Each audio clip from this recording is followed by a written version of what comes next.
One of the benefits of brands investing more and more into digital media is your ability to test. But I often come across experiments that are poorly designed, making the results and conclusions very unreliable. In this video, I'm going to share the foundations of a good experiment design and how you can build a solid testing plan into your advertising strategy. The first concept to understand is called a double-blind randomized control trial. Let's unpack what that means.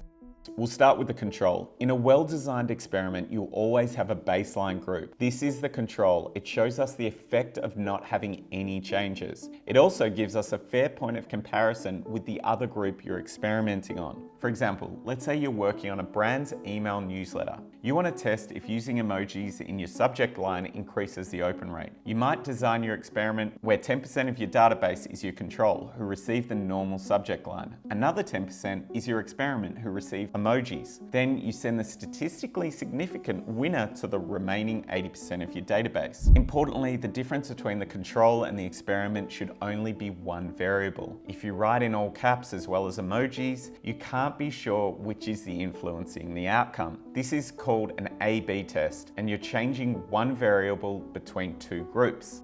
The next part to understand is double blind. A blind experiment means the people in the experiment don't know if they're in the control group or the experiment. Knowing this can influence the outcome. Double blind means that the people conducting the experiment also aren't aware who's in which group, which helps remove unconscious bias.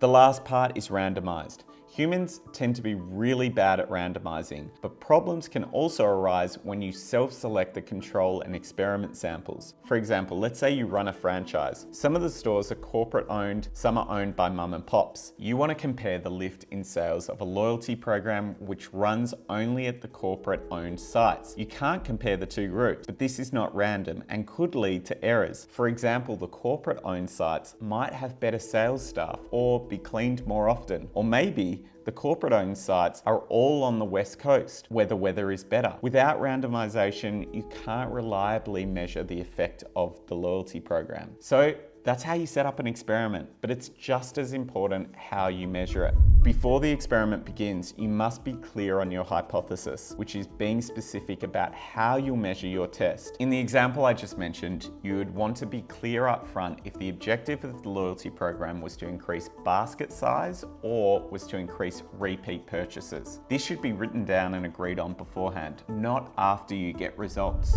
The other important concept to understand when it comes to measurement is statistical significance. Let's take a look at an example, an experiment testing the click-through rate of two different social posts. At first glance, it would seem the control is more effective, but this is not statistically significant. This means we can't be confident that this experiment can be replicated with the same results. Results are only significant if something called the confidence interval is above 95%. This means if this experiment was repeated 19 times out of 20, it would generate the same outcome. In our experiment, the confidence interval is only 94%. This means either we need to continue serving impressions to get a bigger sample size, or that the variation between the control and the experiment is simply not enough to influence behavior. So how do you measure for significance? Well, that's an easy part. You use an online calculator. There's a link below for my favorite. So next time you're planning a test, consider both how you design the experiment in order to create a fair and valid outcome,